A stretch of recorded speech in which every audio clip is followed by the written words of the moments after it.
सुप्रभात। राजस्थान में आपका स्वागत है। मैं हूं आपके साथ नुपुर जारोली जैन। 5 मिनट में 25 खबरों की शुरुआत करते हैं।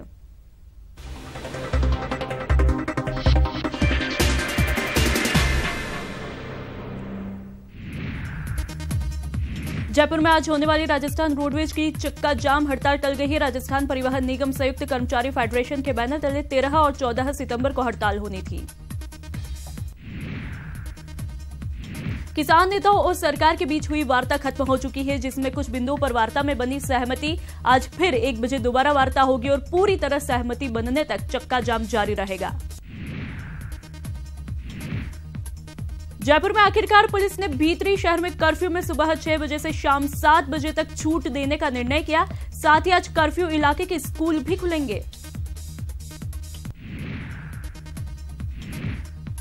बूंदी में सीएम राज्य के 3 दिवसीय प्रस्तावित दौरे को लेकर बीजेपी के नेता और कार्यकर्ता सभी तैयारियों को अंतिम रूप देने में लगे हुए हैं। इसी को लेकर प्रभारी मंत्री श्रीचंद कृपलानी और सांसद ओम बिरला ने कार्यकर्ताओं की बैठक ली।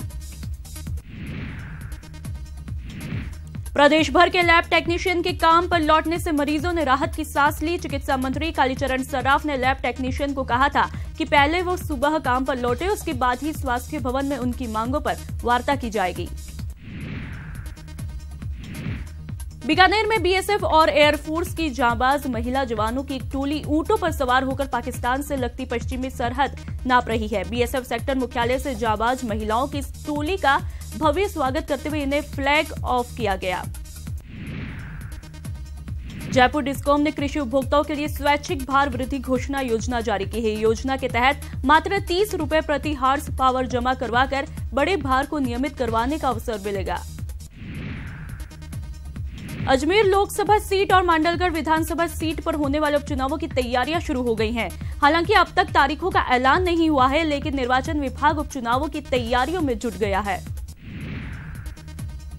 अजमेर में उपचुनाव को लेकर शिक्षा मंत्री वासुदेव देवनानी ने दावा किया कि अजमेर लोकसभा की सीट डंके की चोट पर बीजेपी जीतेगी। सरकारी स्कूलों को पीपीपी मोड पर देने के मामले पर शिक्षा राज्य मंत्री वासुदेव देवनानी का कहना है कि यह प्रयोगात्मक कदम है। इसमें प्रदेश के करीब 2% स्कूलों को निजी संचालन के लिए दिया जाएगा।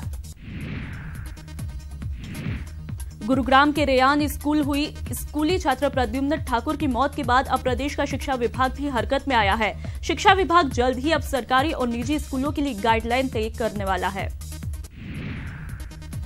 अजमेर में कृषि सशक्तिकरण को लेकर प्रजापति ब्रह्मा कुमारी ईश्वरीय विश्वविद्यालय की तरफ से किसान सशक्तिकरण अभियान का शुभारंभ हुआ। कार्यक्रम में मुख्य सचेतक कालूलाल गुर्जर ने जैविक खेती की तरफ बढ़ते रुझान को लेकर किसानों की तारीफ की। जयपुर के रामगंज इलाके में कर्फ्यू में ढील दिए जाने से सड़कों पर गाड़ियां और लोगों की आवाजाही शुरू हो गई। साथ ही लोग जमकर खरीदारी करने में जुट गए। धौलपुर जिले की बाड़ी कस्बे में बैंक 10 रुपए की सिक्कों को लेकर व्यापारियों ने बैंक में जमकर हंगामा किया। हंगामे के चलते बैंक में 1.5 घंटे तक कार्य प्रभावित रहा। डूंगरपुर शहर में घाटी मोहल्ले में पिछले कई दिनों से एक उत्पाती बंदर ने आतंक मचा रखा है। उत्पाती बंदर ने अब तक करीब 1 दर्जन से भी अधिक लोगों को घायल किया है। अजमेर में जानलेवा ब्लू व्हेल गेम के मद्देनजर पुलिस सतर्कता अभियान चला रही है। इस दौरान पुलिस जिले के स्कूलों में पहुंचकर इस गेम से सावधान रहने की अपील कर रही है। जयपुर के चिकित्सकों ने अपनी श्रेष्ठता को सिद्ध करते हुए नया कीर्तिमान रचा है। नारायण अस्पताल ने कीर्तिमान रचते हुए महिला के लीवर से करीब 1.25 फीट लंबा ट्यूमर निकाला है। अजमेर में सरकार के ट्रेनिंग कोर्स को लेकर पुलिस लाइन सभागार में कार्यक्रम आयोजित किया गया, जिसमें शहर के लगभग सभी कॉलेजों के लेक्चरर मौजूद रहे। बीकानेर के लाडले राजवीर सिंह का सपना ओलंपिक में देश के लिए पदक जीतने का है। राजवीर सिंह इससे पहले साउथ एशियन बास्केटबॉल चैंपियनशिप में भारत के लिए स्वर्ण पदक जीत चुके हैं। जयपुर के चर्चित युवराज हत्याकांड मामले पर राजस्थान हाईकोर्ट ने सभी आरोपियों को सजा बरकरार रखी है। जस्टिस मोहम्मद रफीक की खंडपीठ ने फैसला सुनाते हुए मामले में चारों आरोपियों की अपील को खारिज कर दिया। जयपुर में वाहन चोरों पर सख्त कार्रवाई के निर्देश के बाद चोमू, मुरलीपुरा और करधनी थाना पुलिस को बड़ी कामयाबी मिली। पुलिस के अलग अलग टीमों ने 7 वाहन चोरों को गिरफ्तार किया है।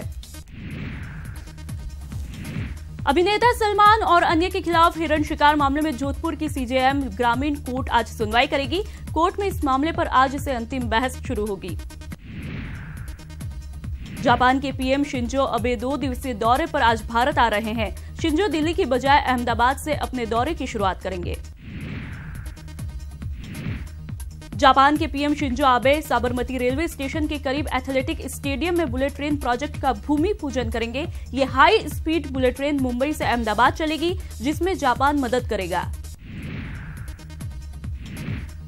एप्पल ने आज कैलिफोर्निया में अपने इवेंट में 10वें एनिवर्सरी आईफोन X के साथ आईफोन 8 और 8 प्लस को भी लॉन्च किया है। इसमें पुराने आईफोन 7 और 7 प्लस की तुलना में काफी सुधार किए गए हैं।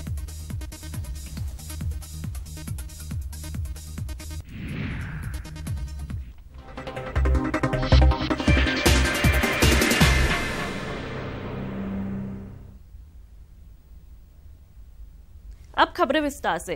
सीकर जिले के रिंगस कस्बे में देर रात हाईवे पर खड़ी एक लोक परिवहन सेवा की बस में अचानक आग लग गई। आग लगने के कारण बस पूरी तरह से जलकर राख हो गई। बीच सड़क पर बस के धू कर जलने से आसपास के इलाकों में भी सनसनी फैल गई।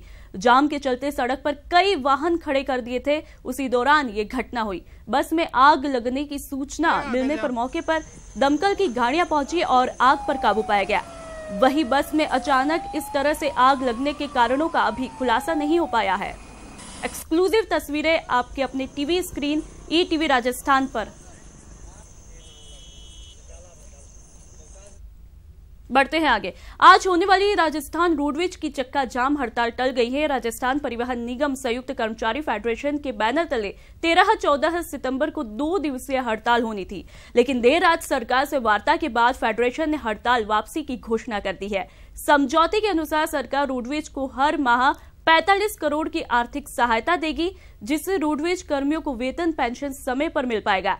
वहीं सेवानिवृत्त कर्मचारियों का बकाया भुगतान भी नवंबर 2017 तक कर दिया जाएगा।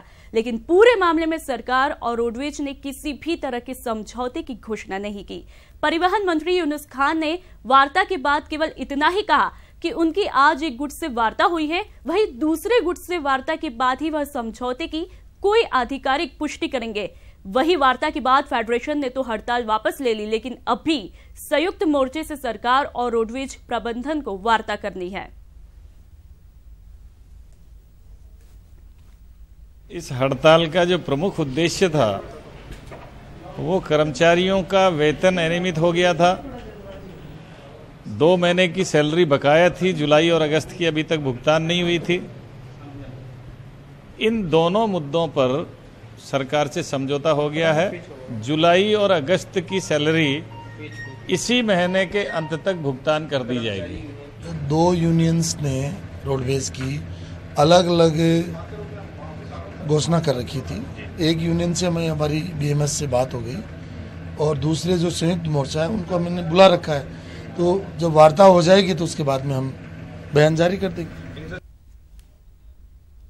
खबर बीकानेर से मिल रही है। आपको बता दें, बीकानेर में किसानों ने चक्का जाम कर दिया है। शहर में आने वाले चारों हाईवे बंद करके जयपुर हाईवे पर नौरंगदेसर, सेरुना, श्री डूंगरगढ़ में जाम लगा दिया है। लूण करंडसर में भी जाम से हालात खराब है और श्री गंगानगर भी हाईवे बंद कर दिया है। नोखा के भामटसर में जाम लगा रखा है और अजमेर हाईवे भी बंद कर दिया है। बीकानेर से बड़ी खबर मिल रही है, किसानों ने चक्का जाम कर दिया है। आपको बता दें, शहर में आने वाले चारों हाईवे बंद कर दिए गए। जयपुर हाईवे पर नौरंगदेसर, सेरुना, श्री डूंगरगढ़ में जाम लगा दिया। लूण करंडसर में जाम से। और इस खबर पर अधिक जानकारी के लिए हमारे संवाददाता रवि विश्नोई हमारे साथ जुड़ गए, फोन लाइन पर जुड़ गए हैं बीकानेर से। रवि, क्या कुछ वजह रही है? फिलहाल आज किसानों ने चक्का जाम कर दिया है। बिल्कुल नुपुर, किसानों ने इस वक्त सुबह 4 बजे का आह्वान किया था और सुबह 4 बजे से बीकानेर की तरफ आने वाले चारों हाईवेज पर किसान डटे हुए हैं। लगातार जगह जगह छोटे छोटे गांव जो है हाईवेज पर बने हुए, वहां पर किसानों ने जाम लगा दिया है। यहाँ तक कि जाम ही नहीं लगाया बल्कि कई जगह उग्र प्रदर्शन करते हुए आगजनी तक कर दी है। अभी हमारे पास नौरंगदेसर से समाचार आ रहा है कि वहां पर किसानों ने सड़क के ऊपर पत्थर डाल दिए हैं और वहां पर झाड़ियां और के पेड़ डालकर उनमें आग लगा दी है। ये स्थिति जो है वो नोखा में भी बन रही है और यही स्थिति श्री गंगानगर से आने वाले हाईवे लूणकरंडसर में भी बन रही है। अलग अलग किसान नेताओं को अलग अलग ड्यूटी कल शाम को ही सौंप दी गई थी और आज सुबह जो 4 बजे से इन्होंने जाम का आह्वान किया था। इन लोगों के अनुसार शहर की तरफ आने वाले किसी भी वाहन को हाईवेज पर नहीं चलने दिया जाएगा और न केवल हाईवेज बल्कि संपर्क सड़क पर भी इन्होंने जाम लगाने की तैयारियां कर ली है। रवि, सरकार से कुछ बात हो पाई है क्या? सरकार से कुछ वार्ता हुई है? नुपुर, जो सरकार से वार्ता है वो समूचे राजस्थान के किसानों के लिए जयपुर में चल रही है, जो कल शाम को विफल हो गई थी और आज दोपहर में 1 बजे फिर से किसानों के साथ वार्ता होगी। तब तक जो किसान हैं वो उन्होंने जाम का जो है वो ऐलान कर रखा है। नुपुर, इसके साथ एक जानकारी और दे दूं, बीकानेर संभाग के श्रीगंगानगर और हनुमानगढ़ जिलों में कल दोपहर से ही जाम है। वहां एक तरह से स्थिति ऐसी बन चुकी है कि सड़कों पर किसी तरह से कोई आवागमन जो है वो किसान नहीं करने दे रहे हैं और रात भर से किसान अपने अब देखना ये होगा, 1 बजे तक का इंतजार करना होगा कि क्या कुछ वार्ता में समाधान निकलकर सामने आ पाता है। तमाम जानकारियों के लिए बहुत बहुत शुक्रिया रवि। आपको बता दें, बीकानेर से खबर जहां पर किसानों ने चक्का जाम कर दिया है, शहर में आने जाने वाले चारों हाईवे बंद कर दिए और 1 बजे सरकार से वार्ता करने के बाद क्या कुछ समझौता हो पाता है, ये देखने वाली बात होगी। खबर जोधपुर से मिल रही है, नाले में फिर गिरी है 3 जिंदगी। महिला का शव मिला है, जिसमें नाले में बही महिला का शव मिला है और महिला के साथ बहे बच्चे का शव नहीं मिल पाया। अभी भी सर्च ऑपरेशन लगातार जारी है। और इस खबर पर अधिक जानकारी के लिए हमारे संवाददाता ललित हमारे साथ जोधपुर से जुड़ चुके हैं। ललित, फिलहाल क्या कुछ सर्च ऑपरेशन में चल रहा है? देखिए नुपुर, मैं आपको ताजा अपडेट बता दूं, दोनों के शव मिल चुके हैं। रात को 12 बजे करीब मां का शव मिल चुका था, सुबह 5 बजे जो है बच्चे का शव भी मिल गया है। लेकिन इस पूरे घटनाक्रम में निगम पे सवाल उठे हैं। 3 जिंदगियां अब तक नालों में समा चुकी है। करीब 1.5 महीना पहले जब बरसात का दौर चल रहा था तो एक प्रोफेसर नाले में गिरा था, देर रात तक रेस्क्यू ऑपरेशन के बाद उसका शव मिला था और एक बार फिर एक मां और एक बच्चे की शव नाले में गिरा है, उनकी मौत हुई है। तो कहीं ना कहीं घटनाक्रम बताता है कि निगम की लापरवाही लगातार जारी है और एक बार फिर इन नालों में 3 लोगों की जिंदगी समा चुकी है। बिल्कुल ललित, ऐसा पहले भी हो चुका है, फिर भी निगम अभी तक नहीं जागा। देखिए, निश्चित तौर पर शहर में अभी भी करीब 1 दर्जन नाले ऐसे हैं जो खुले पड़े हैं। हाईकोर्ट साफ तौर पर कह चुका है कि जो नाले पड़े हैं उनको कवर किया जाए, उन पर चेतावनी का बोर्ड लगाया जाए, लेकिन निगम ने सिर्फ चेतावनी का बोर्ड लगाया है, उसके अलावा कुछ भी नहीं किया है। नाले अभी भी खुले पड़े और यही कारण है कि एक बार फिर हादसा हुआ। इस हादसे में मां और बेटे की मौत हुई है। जी ललित, तमाम जानकारियों के लिए बहुत बहुत शुक्रिया।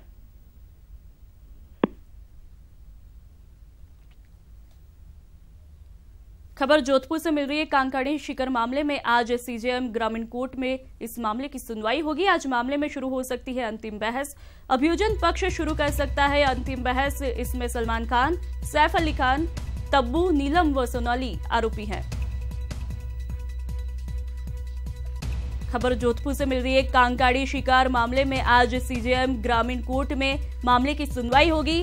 आज इस मामले में अंतिम बहस शुरू होगी और अभियोजन पक्ष अपनी अंतिम बहस शुरू कर सकता है। आपको बता दें, इस मामले में सलमान खान, सैफ अली खान, तब्बू, नीलम व सोनाली आरोपी है।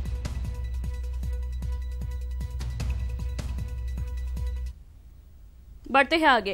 रामगंज इलाके में आखिरकार 4 दिन के कर्फ्यू के बाद पुलिस ने भीतरी शहर में कर्फ्यू में आज सुबह 6 बजे से शाम 7 बजे तक छूट देने का निर्णय किया। वहीं कर्फ्यू के दौरान दूसरे मृतक भरत सिंधी के बारे में बताते हुए नितिन दीप ने कहा कि पोस्टमार्टम रिपोर्ट में किसी भी तरह की चोट लगना नहीं पाया गया। साथ ही आज कर्फ्यू इलाके के स्कूल भी खुलेंगे।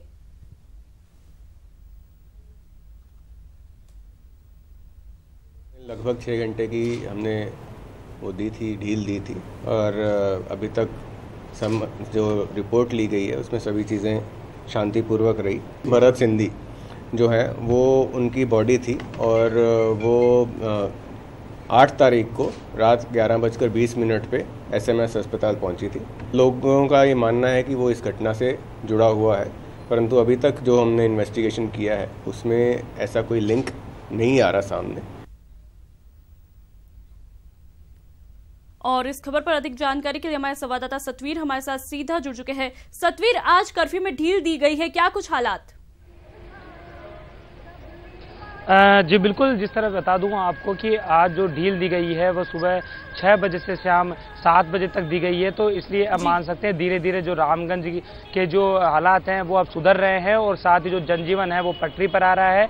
आप विजुअल वाइज ये देख सकते हैं कि जो लोग हैं वो सुबह से ही यहाँ पर उनकी आवाजाही का जो दौर है वो शुरू हो चुका है और ये अब लोगों में धीरे धीरे ये चीज़ आ रही है कि क्योंकि कर्फ्यू जिस तरह से चला था, जिस तरह से लोगों को परेशानी हुई थी, उसके बाद में अब जो आम जनजीवन है वो वापस पटरी पे उतर रहा है। देख सकते हैं कि यहाँ पे जो पुलिस के जो जवान हैं वो भी यहाँ पर पूरी मुस्तैदी से यहाँ पर डटे हुए हैं और खासतौर पे चप्पे चप्पे पे जो अपनी ड्यूटी यहाँ पर निभा रहे हैं। और साफ तौर पे आपको बता दें कि पुलिस की ओर से ये डील कल दी गई थी और कल डील देने के बाद में आज इसकी जो समय सीमा है वो वापस बढ़ाई गई है। कहीं ना कहीं ये मान सकते हैं कि जल्द ही जो पूरे जो हालात हैं ये जल्दी सुधर जाएंगे और जो पूरी तरह से जो कर्फ्यू का जो लगा हुआ है कि वो भी पूरी तरह से हट जाएगा। फिलहाल यहाँ पर अब लोगों की जो व्यवस्था है वो सुधर रही है, लोग बाहर निकल रहे हैं और जो अपने रूटीन जो काम काज है वो यहाँ पर कर रहे हैं और कहीं ना कहीं जो पूरी तरह से अब मान सकते हैं कि जल्द ही सामान्य हालात यहाँ पर होने वाले हैं। जहाँ तक इंटरनेट जो सेवाओं की बात है तो जल्द ही यहाँ पर जो इंटरनेट जो सेवा जो बाधित कर रखी है वो पूरी तरह से यहाँ पर चालू हो जाएगी। बाकी क्योंकि 14 थानों के अंदर इंटरनेट सेवाएं बंद है तो जल्द ही वो भी यहाँ पर शुरू हो जाएगा। फिलहाल आप देख सकते हैं कि किस तरह से लोग यहाँ पर अपनी जो रूटीन जो कार्य हैं वो यहाँ पर कर रहे हैं और फिलहाल जो बाहर लोग निकलने के बाद में अपने जो हर चीज़ की जो सामग्री है, चाहे वो रसद सामग्री हो, चाहे वो अपने जो पशुओं के लिए जिस तरह से वो चारा यहाँ पर खरीदने की बात है तो यहाँ पर वो अपने पशुओं के लिए चारा भी यहाँ पर खरीद रहे हैं। फिलहाल मान सकते हैं कि जल्द ही जो कर्फ्यू के हालात जिस तरह से बिगड़े थे छोटी सी बात को लेकर, उसके बाद में जिस तरीके से लोगों में एक भावना अलग हुई थी, उसके बाद में अब लोग वापस पटरी पर लौट रहे हैं और बुरी तरह से जो सड़कें सुनसान हुआ करती थी वहाँ पर अब सन्नाटा पसरा हुआ था, वहाँ पर अब जाके वापस लोगों की जो चहलकदमी है वो यहाँ पर शुरू हो चुकी है। फिलहाल आपको बता दें कि ये जो कर्फ्यू है ये सुबह 6 बजे से जो शाम को 7 बजे तक इसमें ढील दी गई है। फिलहाल मैं यहाँ पूछना चाहूंगी, बिल्कुल इन तस्वीरों के जरिए हम देख पा रहे हैं कि अब लोग राहत की सांस ले रहे हैं, जनजीवन पूरी तरह तो नहीं कह सकते, फिर भी पटरी पर लौट आया है, लेकिन फिर भी समय सीमा 7 बजे शाम 7 बजे तक ही कर्फ्यू में ढील दी गई है। तो क्या ये माना जाए कि अभी भी स्थिति पूरी तरह से नियंत्रण में नहीं है? जी बिल्कुल, पुलिस प्रशासन पूरी तरह से ध्यान दे रहा है कि मतलब कहीं ना कहीं ऐसी कोई अप्रिय घटना यहाँ पर न हो। इसलिए जो शुरुआत में जब डील दी गई थी तो 2 घंटे की दी गई थी, उसके बाद में फिर 6 घंटे की डील दी गई थी और अब जो 13 घंटे की यहाँ पर डील दी गई है तो वो इसीलिए देखना चाह रहे हैं कि जो स्थिति है वो सामान्य हो जाए और लोग अगर रूटीन में अगर इस तरह की कोई अप्रिय घटना यहाँ पर नहीं होती है और तो ये कर्फ्यू भी हट जाएगा। तो फिलहाल यहाँ पर स्थिति तो सामान्य है, लेकिन पुलिस किसी भी तरह की यहाँ पर जो रिस्क यहाँ पर नहीं लेना चाहती है क्योंकि जिस तरह से एक छोटी सी बात को लेकर ये पूरा घटनाक्रम अंजाम हुआ था, उसके बाद में जो एक कर्फ्यू लगाया गया था। फिलहाल पुलिस के जो आला अधिकारी है वो यहाँ पर मॉनिटरिंग कर रहे हैं, एसटीएफ के जो जवान हैं वो यहाँ पर मौजूद हैं, उनकी जो टोलियां हैं वो अभी घाट गेट, 4 दरवाजा और बड़ी चौपड़ और गंगापोल की तरफ यहाँ पर रवाना। कहा जा सकता है कि अब गुलाबी नगरी का जनजीवन फिर से धीरे धीरे पटरी पर लौटने लगा है। तमाम जानकारियों के लिए बहुत बहुत शुक्रिया। आपको बता दें जयपुर में अब हालात धीरे धीरे सुधर रहे हैं और कर्फ्यू में आज सुबह 6 बजे से शाम 7 बजे तक ढील दी गई है। धीरे धीरे गुलाबी नगरी का जनजीवन पटरी पर लौट रहा है, लोग राहत की सांस लेते हुए दिखाई दे रहे हैं। किसान नेताओं और सरकार के बीच हुई वार्ता खत्म हो चुकी है, जिसमें कुछ बिंदुओं पर वार्ता में सहमति बनी है। आज फिर 1 बजे दोबारा वार्ता होगी और पूरी तरह सहमति बनने तक चक्काजाम जारी रहेगा। वहीं वार्ता के बाद कृषि मंत्री डॉक्टर प्रभुलाल सैनी ने कहा कि किसानों को संतुष्ट करने के लिए सरकार सभी प्रयास करेगी। 11 बिंदुओं पर विस्तृत से चर्चा की गई है और बहुत सारे ऐसे विषय हैं जिनमें सरकार की ओर से हम लोगों ने पूरी तरह संतुष्ट करने का प्रयास भी किया है और संतुष्टि भी रही है। मैं समझता हूं इन्होंने कहा कि समर्थन मूल्य वाली जो बात है उस पर निश्चित रूप से शीघ्र करने की बात हुई है। साथ ही जहां स्वामीनाथन रिपोर्ट के पालन की जहां बात हुई है और वास्तव में स्वामीनाथन रिपोर्ट के बारे में जो विस्तृत रूप से आपकी और हमारी चर्चा हुई है उसमें कुछ विषयों को छोड़ के, जैसा कि किसान की उसको 50% अधिक मूल्य मिले, ऐसे विषयों को भारत सरकार को हम लोगों ने रिकमेंडेशन करके भिजवाया है। जैसा कि आपने कहा कि जो पशु विक्रय के बारे में 2017 का जो नियम बने हैं उसके बारे में भी निश्चित रूप से तय हुआ कि निश्चित रूप से राजस्थान इस विषय को गंभीरता से देखेगा। अभी स्टे लगा हुआ है और इस पर कल और चर्चा हम लोग करेंगे। लेकिन मैं समझता हूं कि सौहार्दपूर्ण जो चर्चा हुई है, सभी ने साथ बैठ के मन से चर्चा हुई है। अभी चर्चा की है, सहमति बन जाती तो अभी सब बता ही देते आपको। चर्चा हुई है, आप भी चर्चा करेंगे, हम भी बैठकर चर्चा करेंगे। कल 1 बजे बाकी हमारा कंटिन्यूस। और बूंदी में मुख्यमंत्री वसुंधरा राजे के 3 दिवसीय प्रस्तावित दौरे को लेकर बीजेपी के नेता और कार्यकर्ता सभी तैयारियों को अंतिम रूप देने में लगे हुए हैं। इसी को लेकर प्रभारी मंत्री श्रीचंद कृपलानी और सांसद ओम बिरला ने देर शाम धान मंडी धर्मशाला में शहर और नमाना मंडल के कार्यकर्ताओं की बैठक ली, जिसमें दौरे को भव्य बनाने का आह्वान किया गया। बैठक में विधायक अशोक डोगरा, सभापति महावीर मोदी सहित सैकड़ों कार्यकर्ता मौजूद रहे। और हमारा प्रोग्राम भी था कि मुख्यमंत्री जी 15 तारीख को पूरे बूंदी जिले के लोगों को संबोधित करें, एक बड़ा कार्यकर्ता सम्मेलन हो, जनता भी उसमें आए। लेकिन किसी कारणवश वो प्रोग्राम हो नहीं पा रहा है। लेकिन फिर भी कोई जैसा अशोक जी डोगरा और ओम जी बिरला कह रहे थे कि बूंदी जिले के लिए वसुंधरा जी ने पिछले 4 सालों में जो काम किए, 4 सालों में, वो कांग्रेस पार्टी 25-30 सालों में, 40 सालों में नहीं, 50 साल में नहीं करता। सीमावर्ती इलाकों में महिलाओं के साथ होने वाले भेदभाव को समाप्त करने और बेटी बचाओ बेटी पढ़ाओ अभियान की अलख जगाने के लिए बाड़मेर से बाघा बॉर्डर तक तकरीबन 1400 किलोमीटर लंबी यात्रा निकली है सीमा सुरक्षा बल और भारतीय वायुसेना की जांबाज महिलाएं।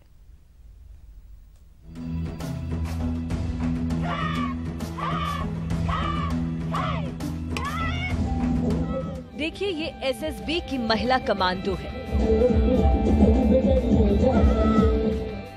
सीमा सुरक्षा बल की जाबाज महिला कमांडो। देश की सीमा की रक्षा का जिम्मा इनकी बाजुओं पर है। इन बाजुओं की ताकत देख लीजिए।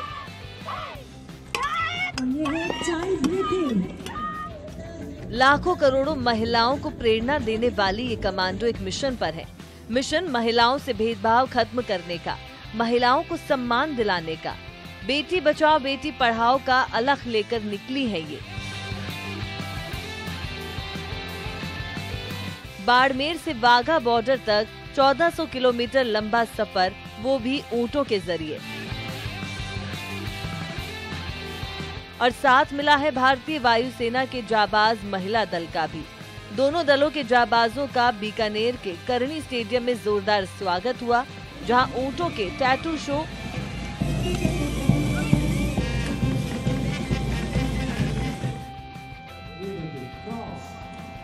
डॉग शो के अलावा कई सांस्कृतिक कार्यक्रमों ने समा बांध दिया।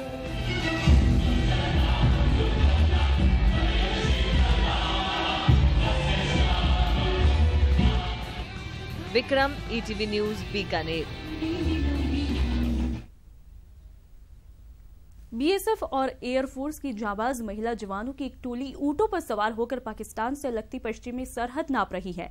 बाड़मेर से शुरू हुआ वुमेन एक्सपीडिशन टोली का यह सफर मंगलवार को बीकानेर पहुंचा, जहां बीएसएफ सेक्टर मुख्यालय से जाबाज महिलाओं की इस टोली का भव्य स्वागत करते हुए इन्हें फ्लैग ऑफ किया गया।